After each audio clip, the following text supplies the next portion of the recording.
Assalamualaikum, halo teman-teman, jumpa lagi dengan channel Jantarsel. Di video kali ini saya dapat kasus Intel NUC lagi ya. Tipenya ini 7i5 BNH. Kalau dilihat dari speknya ini sudah sangat cukup untuk kantoran dan rumahan.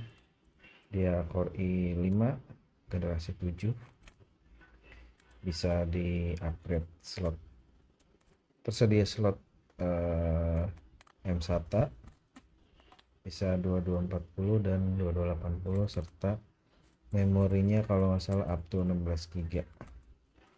Ya, kasusnya sendiri ini kalau berdasarkan chat-chatan yang kemarin saya terima atau saya chat sama pemiliknya ini, jadi kasusnya itu mati total ya, mati total ya.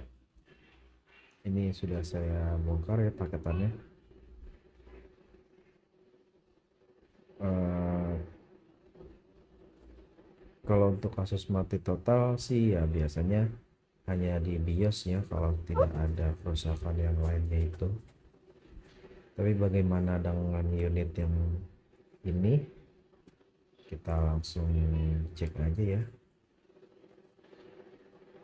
Ya kebetulan nih dikiriminnya itu full set beserta bukunya beserta dengan kardusnya ya, charger.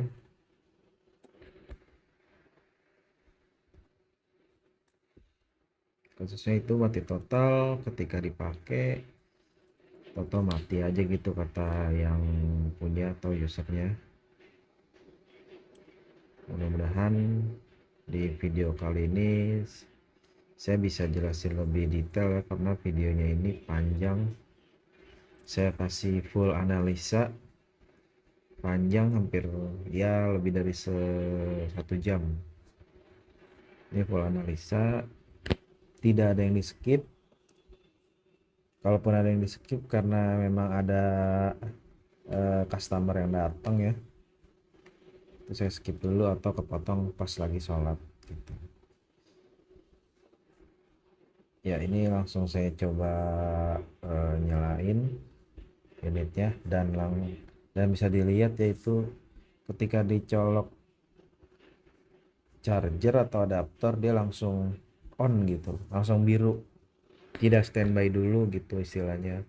Biasanya kalau Intel NUC ini kan pas, nggak Intel NUC aja ya, semua perangkat elektronik ketika dia dicolok harus standby dulu gitu, standby dulu, dan ketika kita pencet power dia hidup gitu kan.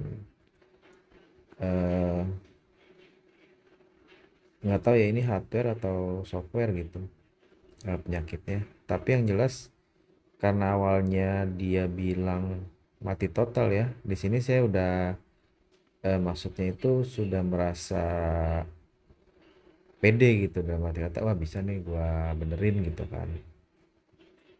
Jadi ini nggak benar-benar mati, nggak tahu ya karena guncangan atau apa gitu kan, atau waktu pas si user ngecek itu emang pada kondisi mati, mati benar-benar mati gitu, atau ada kasus yang lain gitu kan. Oke, ini sudah saya sambungin ke monitor ya.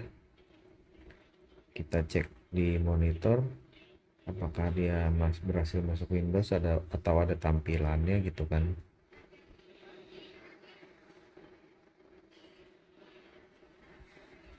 Kalau untuk pasaran secondnya ini masih sekitar 3, harganya sendiri itu 2 sampai 3 juta ya. Barunya itu sekitar 7 an lah kalau nggak salah, 7 jutaan. Dan itu bisa dilihat indikator powernya kedip-kedip ya. Biasanya indikator power kedip-kedip ini ada salah satu hardware ya, bisa RAM, bisa hard disk, bisa yang lainnya nggak kepasang gitu, atau nggak cocok sama si Intel NUC-nya itu gitu. Dia ngedip kalau nggak salah tadi itu sekitar 3 kali kedipan gitu kan. Dan di sini emang ada tampilan.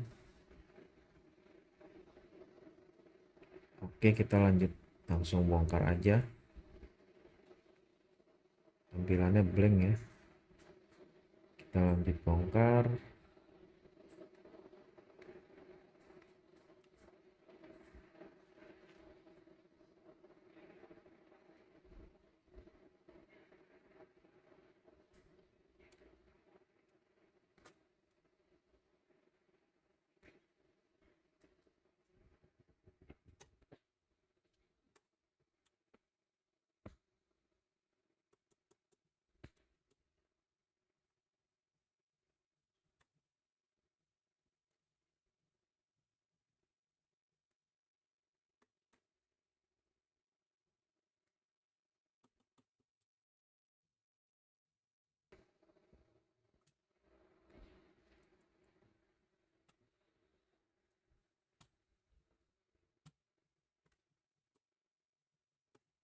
Ya, di sini ada 4 baut, kanan kiri atas bawah.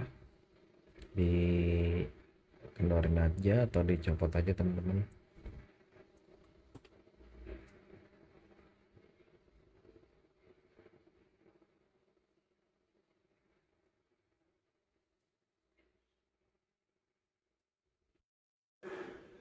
Ya, sudah terbongkar ya teman-teman. Untuk hardware yang pertama itu adalah hard disk. Dia ada kabel SATA-nya dan power SATA, yaitu kalau nggak salah 500 GB.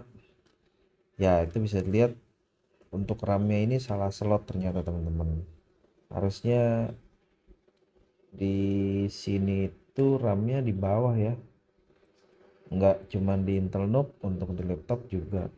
Biasanya RAM slot satu itu ada di paling bawah. Jadi ini dia mungkin sudah pernah dibongkar, dan emang kayaknya sudah dibongkar gitu. Tadi kalau nggak salah baut harddisknya itu cuma satu, harusnya kan dia empat ya, 4 biji gitu atau 4 pieces, tapi di sini cuma satu. Nah, ini RAM-nya udah saya pindahin ke bawah dan ya, tapi tetap langsung nyala ya si unitnya. RAM-nya sudah saya pindahin ke bawah, lampu indikator hijau itu di tengah juga sudah menyala. Coba saya konekin ke monitor, apakah ada tampilan.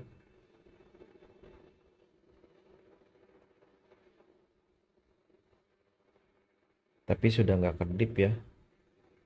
Si indikatornya itu menyala terus gitu. Ya, bisa dilihat alhamdulillah teman-teman, di sini sudah ada tampilan dan ada warning CMOS-nya itu waktunya tidak akurat ya. Ini dia coba masuk Windows, tapi karena harddisknya saya cabut jadinya eh, hanya tampil itu aja ya. Oke, ya ini mudah-mudahan bisa selesai cepat gitu.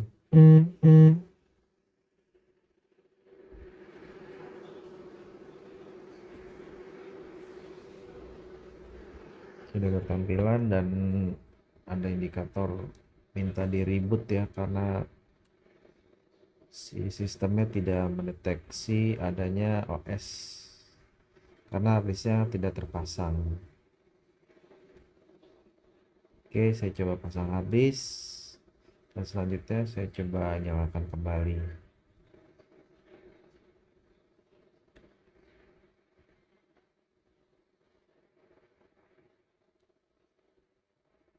Hati-hati ya teman-teman kalau masang kabel kayak gini gitu. Ini nggak ke shoot sih, nggak ke record. Jadi setelah dicek itu untuk power SATA-nya, konektor itu patah, bukan pinnya ya. Pinnya itu kan ada 5, tapi konektor yang kayak plastiknya itu patah gitu di sampingnya, jadi agak kendor gitu, agak-agak oblak ya untuk kabel power SATA-nya. Jadi jangan dipaksa, harus benar-benar dipasin gitu kan, baru ditekan gitu. Oke, ini kita lanjut coba pasang ya, dan interlocknya tetap langsung menyala. langsung on ketika dicolok charger.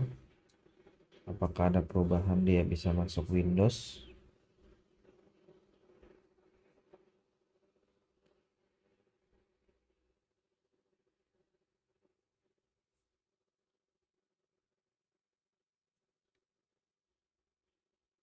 Ya sepertinya blank lagi ya. Sepertinya tampilannya blank lagi teman-teman. Tapi indikator normal, tidak ada yang mencurigakan. Saya coba cabut colok kabel monitornya. Apakah ada perubahan atau mungkin kabel monitor saya ini kendor ya. Saya pegang itu tadi di harddisk kayak nggak ada puteran teman-teman, nggak ada getaran. Nah ini ada, oke ini udah bisa ya, tampil dia boot logonya Intel NUC. Jadi mungkin karena kabel monitor saya yang kendor, ini sudah ada tampilan tapi dia stuck ya, stuck di boot logo gitu.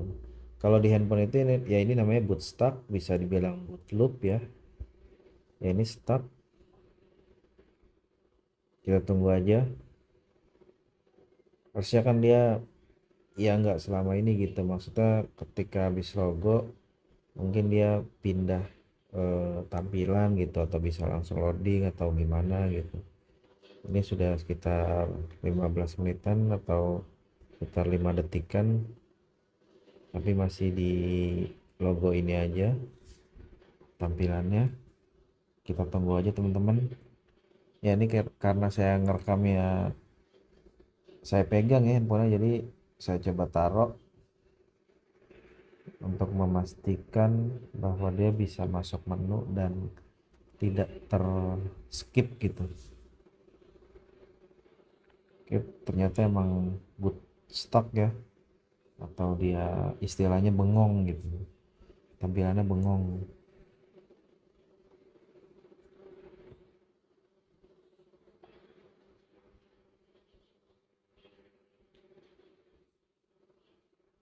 Indikator masih tetap stay, nggak kedip-kedip ya, indikator masih bagus, nggak kedip-kedip, tapi dia tampilannya gitu seperti yang teman-teman tadi lihat. Nah saya pegang ini, saya raba si harddisk saya itu nggak, kayak nggak muter gitu. Nah tampilannya berubah lagi. Itu biasa ngedetect kalau ada hardware yang diganti ya. Kalau tekan yes itu lanjut untuk booting, N itu nggak lanjut ya, atau dia nggak, intinya nggak lanjut ngebooting gitu. Tapi yang jelas tadi saya pegang harddisk saya ini seperti tidak muter gitu karena nggak ada getaran ya. Karena nggak ada getaran, bunyinya cuma dari fan-nya aja.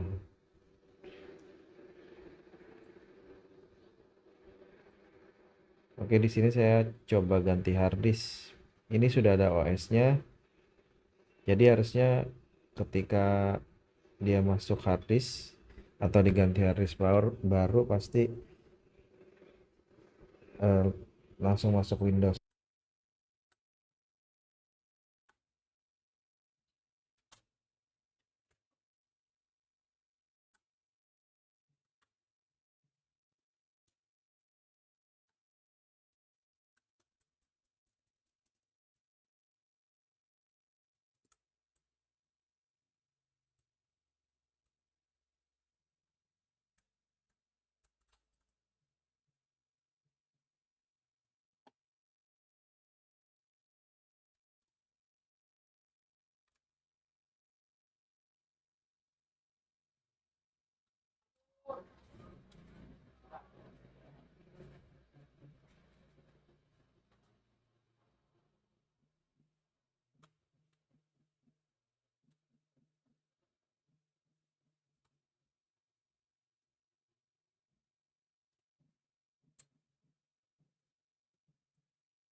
Sudah terpasang, kita lanjut untuk pengetesan lagi. Apakah ada perubahan teman-teman?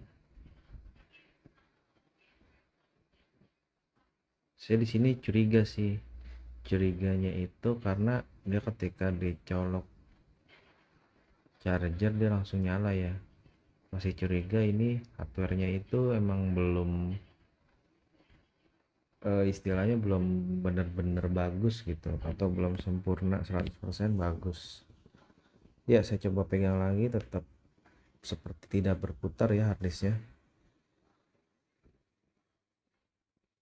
Jadi saya simpulkan ini masih masih belum benar gitu. Saya curiga karena ada konektor atau plastik konektor itu patah, jadi dia kayak longgar, si konektor power SATA-nya itu antara mainboard dan kabel itu kayak longgar gitu teman-teman. Jadi dia kayak mungkin kurang kurang suplai tegangan ya, atau daya listriknya. Tampilannya juga tetap masih bengong ya, atau boot stuck atau boot logo. Padahal harddisknya juga ini sih, kalau di tes harddisk punya saya sih bagus ya. Kalau di tes di laptop lain tuh bisa booting gitu, booting normal gitu kan. Tapi di tes di sini ya tampilannya masih sama, masih bengong juga. Tampilannya belum ada perubahan. Mungkin selanjutnya saya akan coba ganti atau pasang NVMe. Itu kan kebetulan juga dia ada slotnya ya. Oke, di sini saya putuskan untuk cabut lagi ya, cabut semua konektor atau powernya juga. Saya akan lanjut tes untuk pasang NVMe nya. Di sini saya coba goyang-goyangin konektornya, apakah ada perubahan.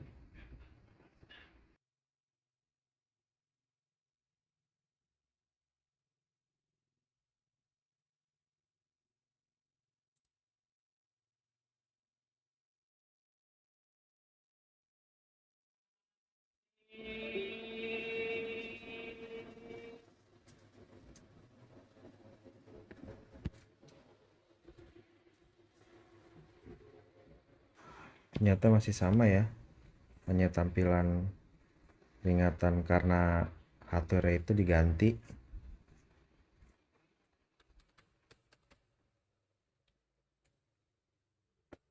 Jadi saya simpulkan ini belum ada perubahan. Lanjut, saya coba matiin paksa dan coba saya nyalain kembali.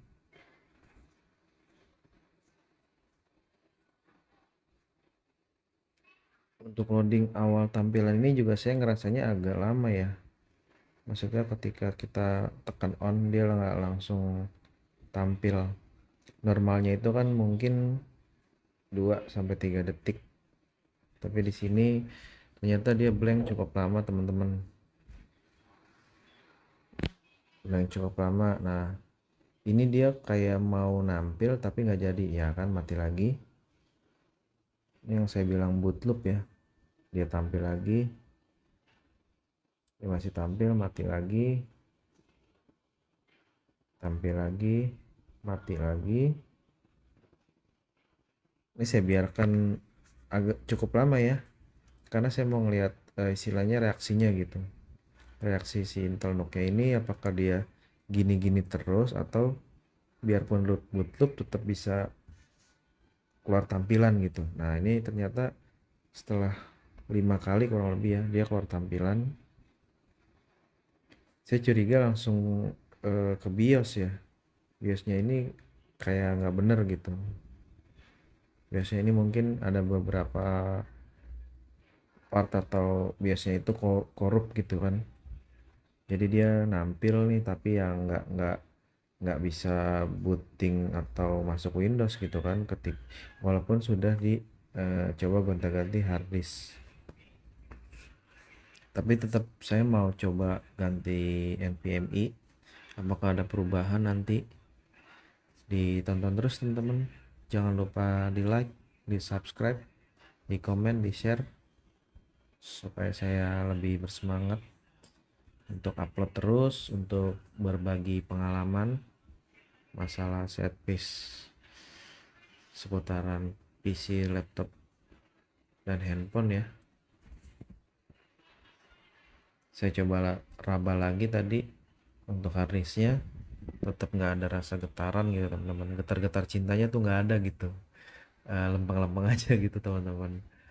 Jadi ya itu kecurigaan saya, karena ini mungkin konektornya longgar ya, karena faktor patah tadi gitu.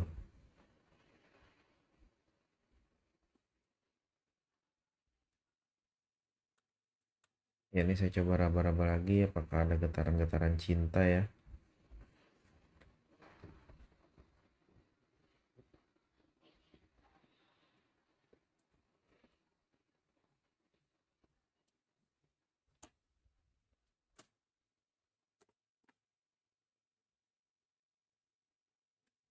Oke, saya cabut lagi untuk kabelnya.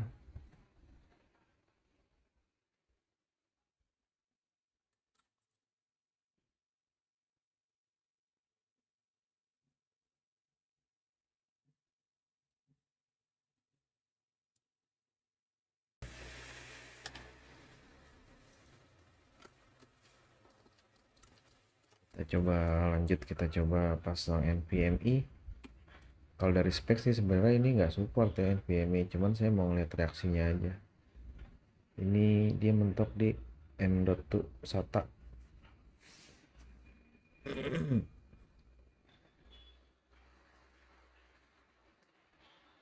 NVMe 512, mereknya KIO ya, cukup murah ini teman-teman, nggak sampai 500.000. Banyak kok di toko online, garansinya lumayan panjang, 5 tahun. Kalau ini ada yang bilang SSD gacha, ya ya nggak tahu sih, cuman selama saya pakai ya bagus-bagus aja, karena mungkin masih baru ya. Saya pikir nggak pengaruh lah. Kalau mungkin dari speed, untuk untuk dibandingkan merek terkenal mungkin kalah ya. Cuman buat saya pribadi ini ya sudah lumayan lah. Kalau nggak salah saya tes speednya itu sekitar 1000-an, 1000 MB. Mungkin bisa lebih kalau beda spek ya, beda spek PC-nya. Cuman di saya waktu itu kalau nggak salah saya ingat 1000 lebih. Yang jelas ini lebih cepat dari SSD SATA 2,5 in ya, atau SSHD gitu, solid state hard disk.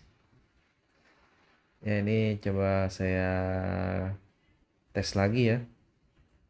Saya melakukan tes itu lumayan lama teman-teman, sambil kita cari atau sambil kita belajar analisa di mana nih rusaknya ya, kan istilahnya kan gitu ya, di mana nih rusaknya nih.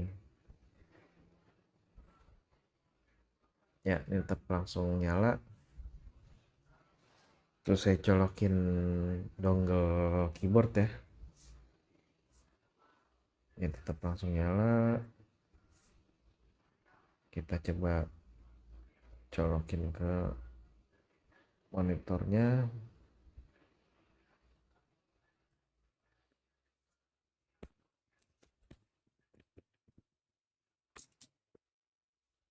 Kita lihat perubahan di layar. Oke, ternyata nggak boot stuck ya, dia masuk, tapi tetap tidak detect adanya Windows gitu. Sementara ini NVMe ada Windowsnya, karena ini NVMe-nya saya sering pakai atau yang saya pakai di PC saya gitu kan. Tapi dia ternyata nggak detect Windows. Saya curiganya karena ini emang nggak support NVMe ya. jadi dia kayak nggak detect ada storage gitu. Ini saya coba reboot, tetap ada peringatan CMOS-nya ini harus disetting jam. Dia langsung masuk ke tampilan ini. Apakah ada perubahan ya? Ternyata tetap tidak ada perubahan. Saya coba reset lagi, Ctrl Alt Del. Di sini sih kalau nggak salah saya coba masuk OS-nya ya, sorry, BIOS-nya, tapi susah teman-teman, nggak bisa masuk. Dia kayak langsung apa ya, BIOS-nya itu kayak fastboot gitu ya, jadi ketika ditekan F2 tetap nggak bisa juga, nggak bisa masuk Windows. Takutnya emang entah nggak kebaca atau entah boot boot boot priority-nya itu belum dipindahin ya. Tapi sih setahu saya karena boot priority-nya ini cuman terpasang satu, nggak terpasang dua, harusnya dia otomatis pindah ke NVMe ini gitu. Jadi nggak perlu disetting pun, harusnya langsung booting atau langsung milih gitu kan, langsung milih Windows-nya gitu kan. Tapi ternyata tampilannya tetap sama ya, nggak ada perubahan. Oke, lanjut. eh, saya coba untuk bongkar lagi, cek lagi.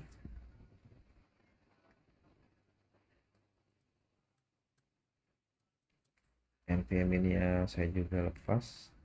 Saya coba pasang harddisk lagi, apakah ada perubahan.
Ini saya pasang harddisk bawaannya lagi ya, karena harddisk saya tadi kan yang buat gantian itu saya ada penutupnya gitu. Dan saya coba raba lagi tadi, ternyata tetap tidak ada tanda-tanda kehidupan di harddisknya, atau tidak muter gitu teman-teman.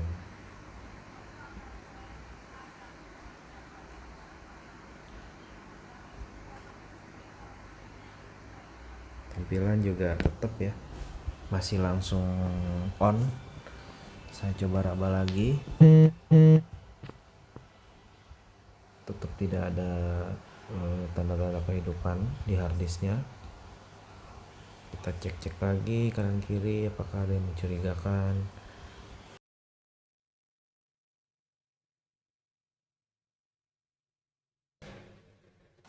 Setelah saya coba beberapa kali, alhamdulillah bisa masuk BIOS, dan saya coba upgrade BIOS via USB teman-teman.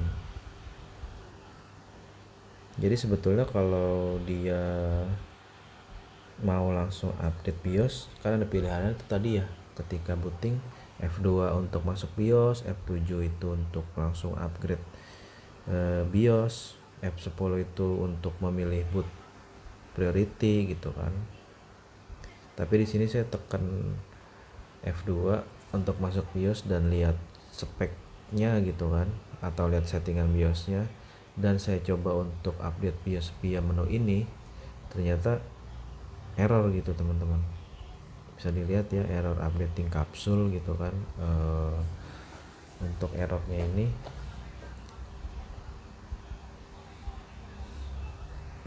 saya nggak tahu ya, error editing kapsul ini error updating kapsul ini apa ya. Yang jelas nih biasa dari web resminya si Intel, dan sudah saya pastikan itu sesuai dengan unitnya. Saya coba lagi untuk update BIOS, tapi tetap gagal gitu teman-teman. Saya coba cancel ya, kira saya cancel, dan kita cek lagi, cek ulang lagi. Ya, ternyata tetap tidak ada perubahan. Ini karena harddisknya saya copot ya, jadi dia bisa masuk ke sampai dengan menu ini gitu. Harddisknya saya copot, dan saya yang storage yang nancep itu cuman flash disk yang tadi buat upgrade gitu. Ini coba saya reset, Ctrl Alt Del.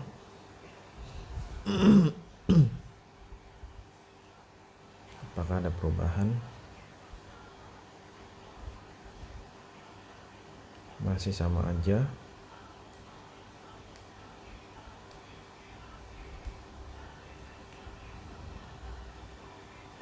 Tapi setelah pertama kali masuk, ini kan yang kedua ya, ini lebih gampang gitu. Ketika saya tekan F2 dia langsung connect. Nah, ini jamnya sudah sesuai ya. Jam sudah sesuai, sudah saya setting. Harusnya tampilan yang tadi atau warning masalah suruh setting jam itu harusnya udah nggak ada sih. Nah, itu juga buat ordernya kebaca ya, atau flashdisk saya kebaca. Oke, saya save lagi, siapa tahu ada salah settingan BIOS. Saya coba load default. Harusnya kalau sudah di load default sih ya, kalau emang nggak ada masalah ya sudah bagus gitu kan. Oke,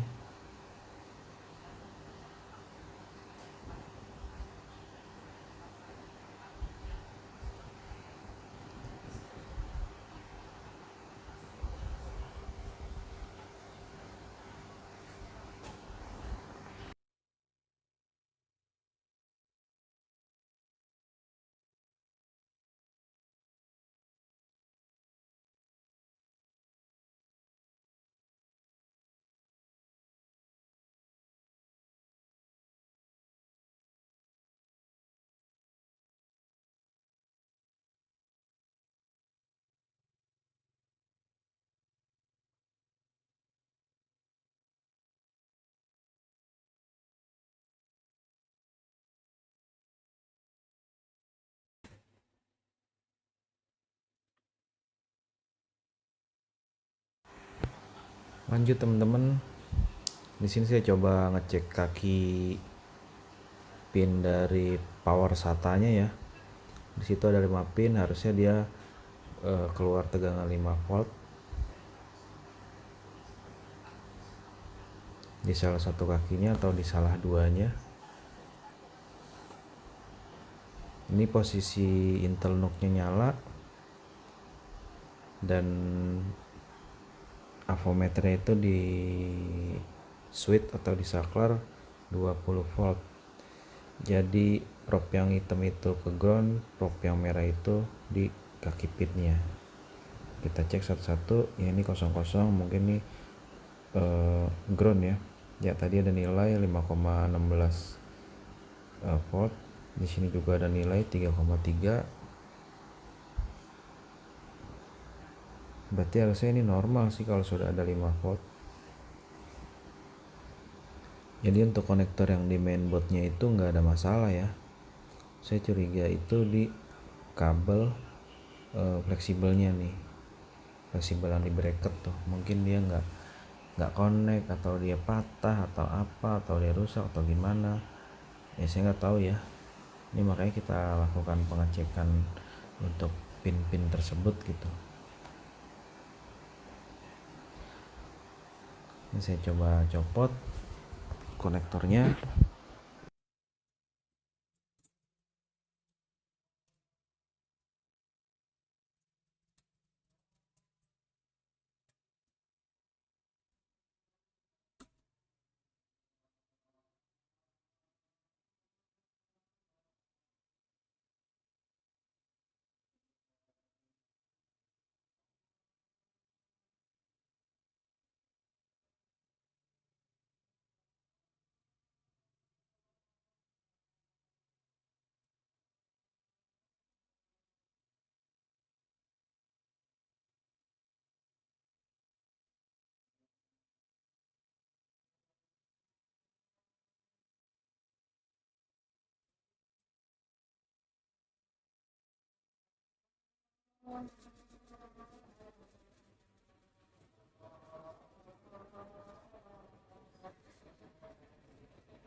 Oke, kita ukur lagi di konektor, di kaki konektor atau fleksibel power SATA-nya ya. Di sini lebih banyak sih dari konektor power SATA yang di mainboard, karena dia kan jadi satu sama untuk SATA ya, data dan power ini ya satu gitu. Tapi bisa dilihat itu teman-teman, tegangan 5,20 nya ada ya, harusnya ini sudah bisa muter sih dan bisa detect gitu. Kita lanjut pengukuran lagi satu-satu. Ada 0,6 ya, 0,6 ini saya nggak tahu ya, karena setelah diukur banyak kaki yang 0,6. 0,6 itu ini apakah dari yang 3,3 tadi dipecah gitu kan, karena yang 3,3 tadi nggak ketemu teman-teman di ujung sini gitu, atau di konektor ini tuh nggak ada, adanya cuma 5,5 dan 0,6, 0,3 nya hilang gitu kan. Tapi yang jelas setahu saya kalau sudah ada 5 volt itu sudah bisa harddisknya itu muter gitu, jadi ada getaran gitu kan, sudah bisa ngasih daya untuk harddisknya itu muter, entah ada suaranya, entah kasar, entah apa, yang jelas kedengaran muter gitu. Tapi tadi setelah saya cek ya, sebelumnya itu kayak harddisk saya itu nggak muter gitu.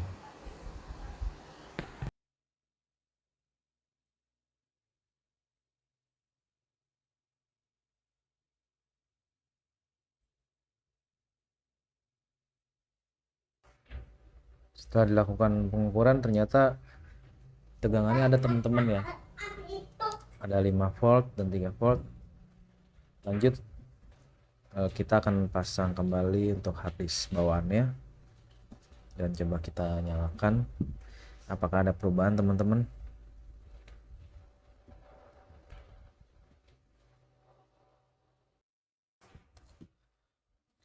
Setelah saya pegang atau saya raba, ternyata harddisknya sudah muter ya. Harusnya sih di sini sudah tampil dan sudah masuk BIOS, mudah-mudahan masuk Windows teman-teman, mudah-mudahan ya. Jadi si unitnya ini udah ready atau udah selesai gitu diperbaiki. Ya ini saya masih cek untuk getaran harddisknya karena saya masih raba itu bagian tengahnya ya. Internal knocknya juga sudah on.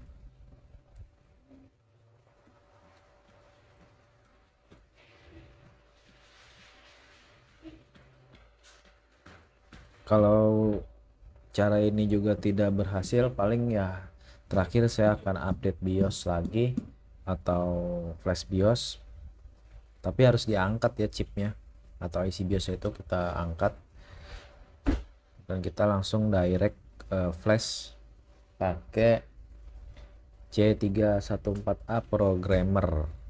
Itu pakai alat lagi ya dan software lagi. Jadi IC BIOSnya kita angkat dan ditaruh ke alat itu dan di flash lewat softwarenya alat C314A itu gitu teman-teman.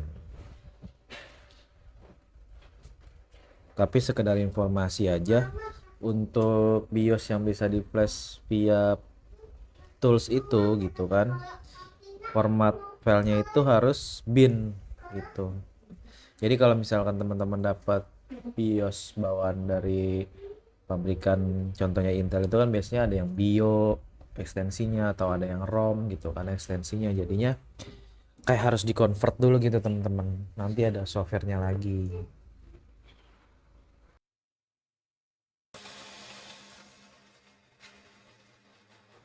Oke, tadi setelah dilakukan pengetesan untuk harddisknya tetap nggak bisa ya, jadi ini saya putuskan untuk bongkar semua teman-teman.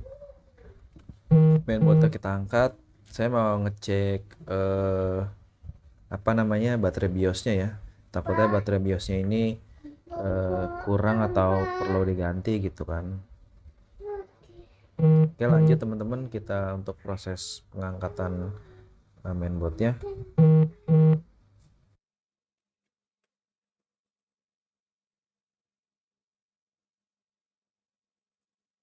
Kita copot semua kabel konektor termasuk kabel wifi, kabel interface depan ya teman-teman, jadi ini ntar biar nggak ngeganggu gitu atau ganjel. Oke, ini mesinnya sudah terangkat atau mainboardnya sudah terangkat. Di situ ada baterai BIOS yang sepertinya juga mungkin sudah diganti atau udah dibongkar karena itu lemnya bukan lem pabrik ya, atau nggak dibungkus dengan rapi gitu. Nanti saya coba solder kalau emang bisa, karena untuk pengeleman atau penyolderan baterai ini agak susah ya, dia ada kayak ada alatnya lagi gitu, alat las ya, las baterai. Oke lanjut, untuk pengukuran baterainya, tegangan baterainya harusnya nih minimal dia 3 atau 2,9 lah, itu baterai yang bagus. Di bawah itu baterai sudah bisa dibilang jelek ya. Kita ukur dan ternyata baterainya hanya di 2,8 paling gede, atau ini enggak stabil ya, tuh ini enggak stabil, naik turun. Mungkin karena ini baterainya sudah dibongkar atau diganti gitu.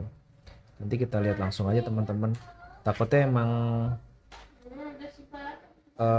kabelnya itu nggak nyambung gitu atau kurang ketekan kan, atau nggak nempel sama baterainya, jadi kayaknya tegangannya naik turun gitu ya. Ini saya coba cari baterai lain ya, kebetulan saya stok yang tipe CR230 versi ini nih, versi kabel saya nggak ada stok nih teman-teman. Ini stok lama, saya nggak yakin juga kalau ini baterainya bagus gitu. Kalau yang CR2030 non kabel saya punya banyak gitu. Kalau ini nggak ada. Jadi saya cek baterai yang ini dulu. Mudah-mudahan ini ada isinya ya. Ya bisa dilihat nih cuman 2 ampere dia. Ini nggak bisa untuk baterai BIOS ya. Karena tegangannya kurang atau udah lowbat gitu kan.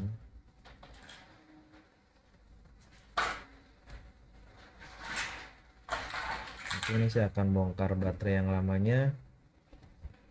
Nah, dia hanya dikasih solatip hitam ya, atau solatip listrik ini. Solatip yang buat nyambungin kabel listrik gitu ya. Nah, ini dia soketnya atau kabelnya, juga bukan solderan ya. Dia hanya nempel, nempel itu di lem gitu.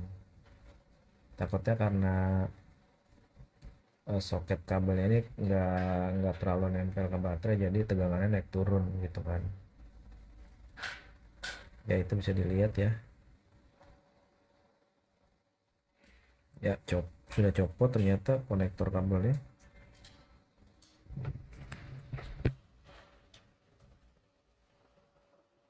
Dan kita ukur tanpa konektor, coba dia sama aja sih, maksudnya emang baterai jelek ya.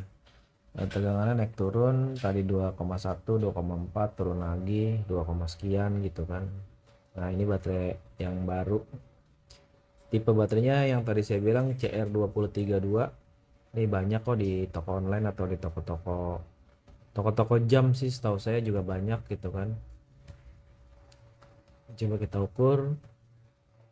Ya, dia 3,3 sekian volt, dan ini pasti baterainya bagus gitu.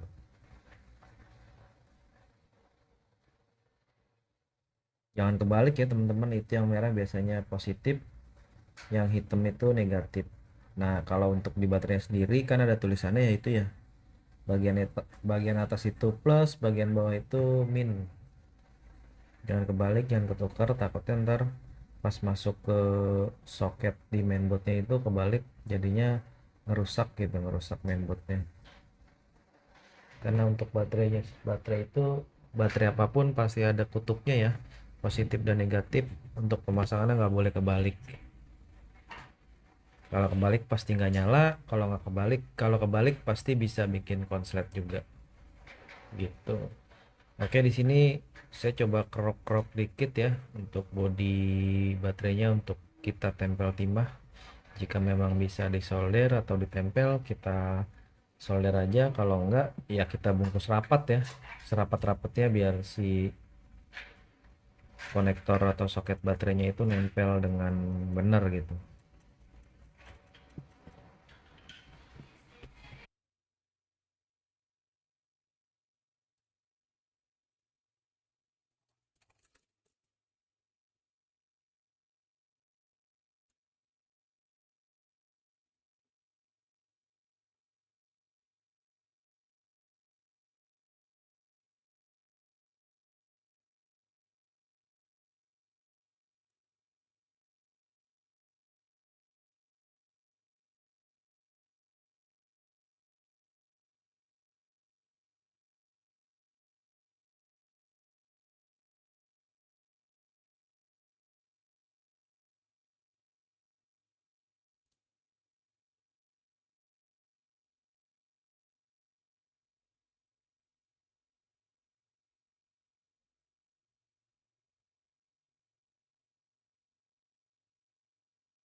Setelah dilakukan penyolderan ternyata dia nggak bisa nempel ya.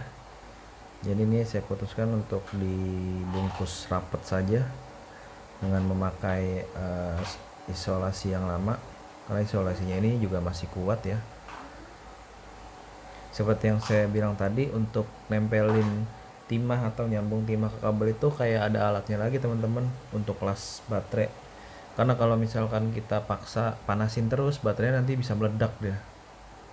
Bisa meledak karena kepanasan gitu. Sementara si timahnya nggak nempel-nempel gitu kan. Daripada kita resiko meledak gitu, mendingan kita bungkus aja nih baterainya pakai isolasi yang lama tadi gitu. Yang pasti nih baterainya sudah bagus, sudah 3,3 volt, beda dengan baterai yang tadi bawaannya hanya 2, sekian dan tidak stabil gitu kan tegangannya. Jadi saya bisa pastikan baterai yang baru ini baterai bagus gitu ya. Ini sudah saya bungkus dengan baik ya, atau dengan rapat gitu kan. Lanjut supaya dia nggak konslet atau nggak nempel ke bodi nuknya, kita bungkus lagi.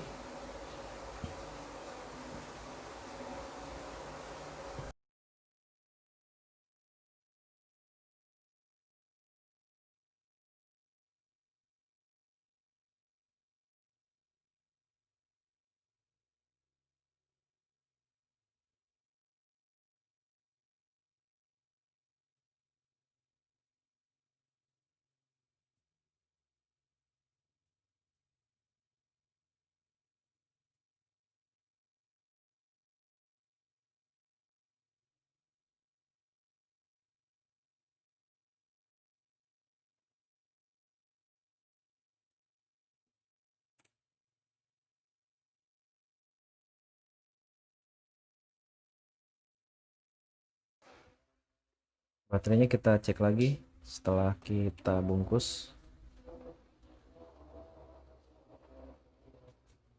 Ya, masih sama 3,3 ya. Jadi baterai ini sudah dipastikan bagus dan siap digunakan.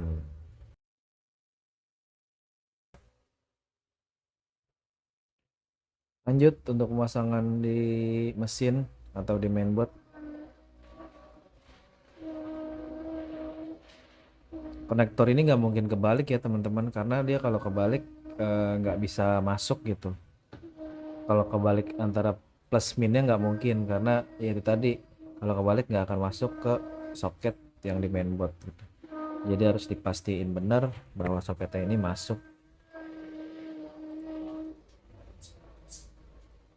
Oke, lanjut.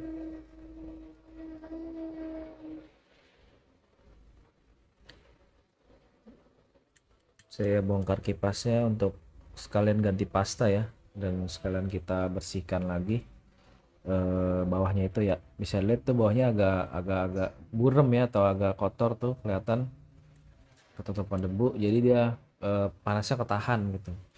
Di sini saya putuskan ganti pasta, tapi nggak saya videokan gitu. Oke, lanjut. Ini proses untuk pengeflashan ulang dari BIOSnya via BIOS gitu, atau via menu F7. Kita coba lagi, mudah-mudahan bisa ya setelah diganti baterainya. Oke, kita yesin aja, dan tetap aja teman-teman error updating kapsul. Saya putuskan untuk angkat IC BIOSnya, dan kita langsung direct flash BIOSnya. Jangan lupa teman-teman untuk support terus channel ini dengan cara like, share, subscribe. Kita lanjut untuk proses pengeflashannya tadi ya. Setelah dilakukan pengeflashan via tools C314A tadi, kita pasang dan kita nyalakan. Ternyata sudah ada perubahan ya. Ini saya lakukan proses flash lagi gitu untuk memastikan, tapi via flash disk gitu kan, dan sudah tidak ada warning error updating kapsul. Dan ini masih proses untuk pengeflashannya lagi. Mudah-mudahan setelah di flash Nokia sudah fix ya errornya, atau sudah ready bisa dipakai gitu kan. Ya itu bisa dilihat recovery complete, berarti sudah selesai. Lanjut kita nyalakan, dan alhamdulillah dia sudah bisa masuk Windows teman-teman. Windows 7, harddisknya juga sudah bawaan. Ini sudah normal, nggak ada yang diganti, sama sekali, hanya pengecekan dan pengeflashan ulang BIOS gitu kan. Oke, terima kasih teman-teman. Maaf jika ada salah-salah kata. Terima kasih sudah menonton. Jangan lupa di like, di subscribe, di share, di komen. Sampai bertemu di video saya selanjutnya. Assalamualaikum, dadah.